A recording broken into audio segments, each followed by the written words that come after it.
If you're struggling to create content for your personal brand, it's probably because you've overlooked at least one of three core foundations. And in this video, I'm going to teach you what these foundations are so that you can immediately start creating content, have a bank of ideas, and this allows you to attract a quality audience, quality clients, share your mission, and make you ultimately feel fulfilled in the content that you're creating. And to give you a little bit of background, I help purpose-driven established male entrepreneurs to build out their personal brands. I've built my own to over 140,000 across YouTube, Instagram, and TikTok. I've built out large-scale and micro personal brands, and I've helped over 30 male entrepreneurs to do the same thing. So these are some of the foundations that I help them with when we work together. Number one, you. Number two, your research. And number three, your client. And what I want you to remember is that all three of these are very closely linked together. They're heavily intertwined. Now, let's make sure I don't trip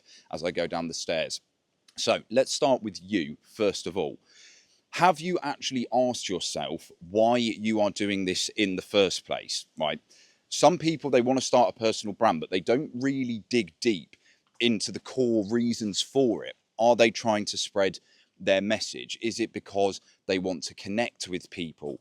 Is it because they want to sell more of their product? Is it a combination of all of these factors?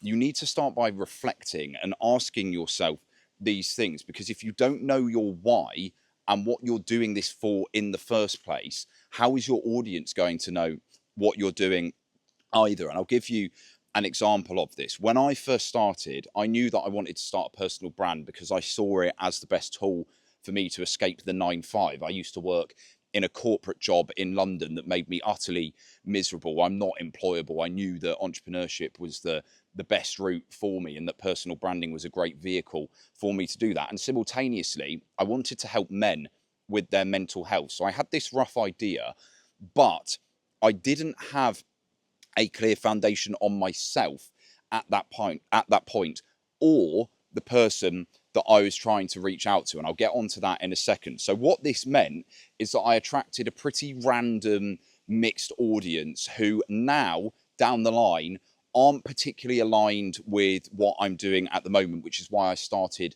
new channels and built up from scratch again. It meant that they didn't really want to buy any of the products or services. It affected my engagement as well. It affected my engagement with my content too. And that is just because I didn't do this foundational step of looking at who I am, what I stand for, what my raison d'etre is, what my vision is, what my anti-vision is, these core things. And they're really simple things that you can do. You can just write out these questions and then answer them, write them out, but get clear on who you are. Why are you doing this in the first place? What is the intention? What is your mission? Because if you are a purpose-driven entrepreneur, you clearly care about things. You clearly have a vision for the world. You clearly want to improve the world, and there are things that you want to see more of and less of. So get clear on those steps first. And then, similarly to that, you need to map out who your client is, because ultimately your personal brand is about helping them. By the way, quick one, guys. If you are struggling to launch your personal brand, whether it be creating content, coming up with content ideas, systemizing your content, knowing what platform to post on, understanding yourself and your audience, these are all things that I can help you with. And I've helped over 30 guys do directly. And I've actually created a mini course that costs 30 quid that teaches you the core foundations to help you with all of these. And you could literally get up and running within 24 hours of doing that course. If you'd like to check that out, you can click the link below. And simultaneously, if you've been here long enough, you've watched enough of my videos, you know you can book in with me directly using the other link below. It's just an intro call to see whether I can help you to achieve your personal branding goals. But guys, back on with the video. So there's three key ways that you're going to break this down in terms of understanding your client. You're going to look at their demographics, you're going to look at their psychographics, and you're going to look at their consumer behavior. So let's break these down. Your demographics, these are things like what age is your ideal client or your ideal viewer? What occupation do they have? Where are they located? And the reason that we want to ask these things is because if there is a commercial incentive behind the personal brand, you want to do it for attracting clients, You've got to make sure that you're reaching out to people in the right areas. For example, if you're serving boomers, Facebook is going to be a great platform for you. But if you're serving a younger audience, then places like TikTok are going to be good for you.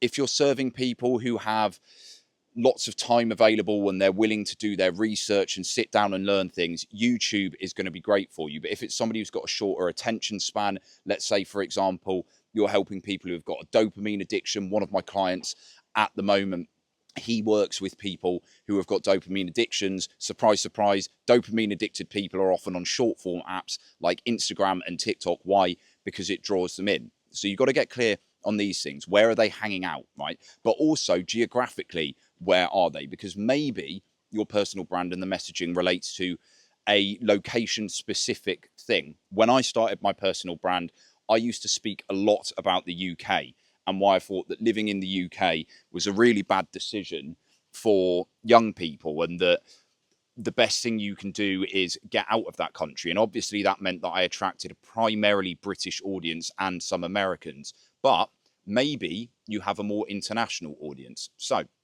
you want to get clear on things like location and their age. Gender as well might be a specific one. For me, I only work with men. Why is this? Because my program is focused specifically on tapping into masculine potential and understanding the issues that male entrepreneurs have. But for other people, it might be specifically helping women. For others, it might specifically be helping, well, not specifically, it might be helping either gender. But get clear on these things, get clear on the demographics so you have a visualization of the person that you're reaching out to. But then after this, we want to get clear on the psychographics. So psychographics are the thought patterns, the tendencies, the behaviors that these people have. Things like their barriers, whether these are conscious or unconscious. What are their desires? What are the problems that they face? People act with emotion. They subscribe to channels, they buy things because of emotion. So you need to speak their language and tap into that. You need to get really clear on what are the things that are keeping them up at night. What are they thinking about when they wake up in the morning? What are they trying to achieve when they visualize themselves having that better life or their business being in a better position? What does that look like? So dig into the psychographics of them as well. And then similarly to this, their behavior. So their content behavior. How often are they on social media? Linked to what I said earlier about what social media are they on, how often are they using it? Are they regularly using it? Or do you need to hit them when they're most active? Is there a certain site that they're using more than others? Okay. How long do they watch content for? This sort of stuff. Because again, like I mentioned earlier, if they've got a short attention span, you need to grab them very quickly. You need to make sure that you're doing things like putting your calls to action, i.e.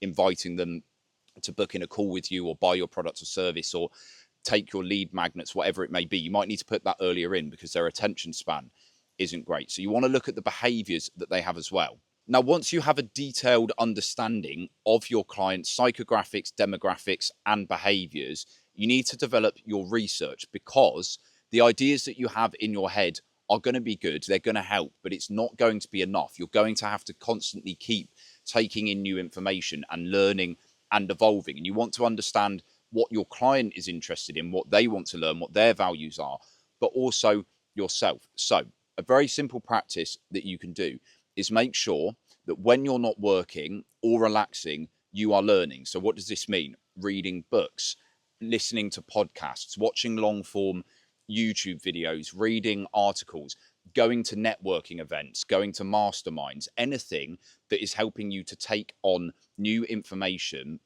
and fuel your ideas. Because what you have in your head is just going to end up being repeated over and over. And there is an element of that in the conditioning that you do through the content, but you want to be learning and growing yourself, because the more you do that, the better quality content you make, the more ideas you have, the more your product improves, the more knowledge that you can share with others. Knowledge is power and knowledge is money. So you want to make sure that you have a healthy pattern of consumption. Don't fall into the pattern of over consuming to the point that you're not actually working. This is something that we often see at the beginning, is people, they consume too much. And this is the problem that we have in today's day and age with the attention economy. There are far too many people who are brainless consumers. But with you, as somebody who is conscious and introspective, make sure that you are actively going out and looking for things taking notes. You can use AI to grab transcripts of YouTube videos, and then you can use other AI to break that down and see what the key points are. You can store these in notes and files. It's up to you how systemized you want to be with it. If you are a really, really organized person, maybe you use something like Notion or Cortex, like Dan Coe is making, that helps you to put all of these ideas together. Or you could be like the Chad, who just does everything in your iPhone notes. And I'm going to put the midwit meme on screen as I say this so you can see what I mean. But as long as you are storing down your ideas from the research you are making, when you do this, you will not run out of content ideas. The people who run out of content ideas, 9 times out of 10, is because they aren't taking in enough new information. They don't understand themselves. They don't understand their client, or one of these alone, right? If you nail all of these factors, you are not going to run out of ideas for content. You will be constantly fueling yourself. And if you want to venture out into different areas to help you form your own unique position to inspire your content, do that too. For example, you might look into ancient Greek politics to help you form your perspectives on communication, right? You might look at Freudian psychology to help you understand how you can help your client overcome their limiting beliefs, blah, blah, blah. It could be anything, right? But consume new things. If you're watching this now, chances are you're an intelligent man who is curious. You like to learn about things. You like to share your ideas. So make sure that your personal brand is a reflection of that, and you are taking in these new learnings and sharing them with your audience. Now, guys, like I said earlier in the video, if you are struggling with launching your personal brand, whether it be because you're struggling to come up with your content foundations, knowing what platform to post on, understanding yourself, understanding your audience, or anything related to personal branding, I can help you with this. I have created a mini training course that you can access below. It's 30 quid. It is going to teach you the core foundations and give you an insight as to what it's like working with me in the Aligned Branding mentorship, which I offer over 90 days as well. If you'd like to check that out, you can click the link below. And simultaneously, if after watching this video or any of my other content, you feel that you know me well enough to work with me already, you think that I could help you achieve your goals in personal branding, feel free to just book in an intro call with me. As I always say, it's not a high pressured sales call. I know you guys are used to how this stuff works. It's an opportunity for me to see whether we're fit to work together and whether I can help you. But guys, I hope you found this video insightful, and I will see you in the next one.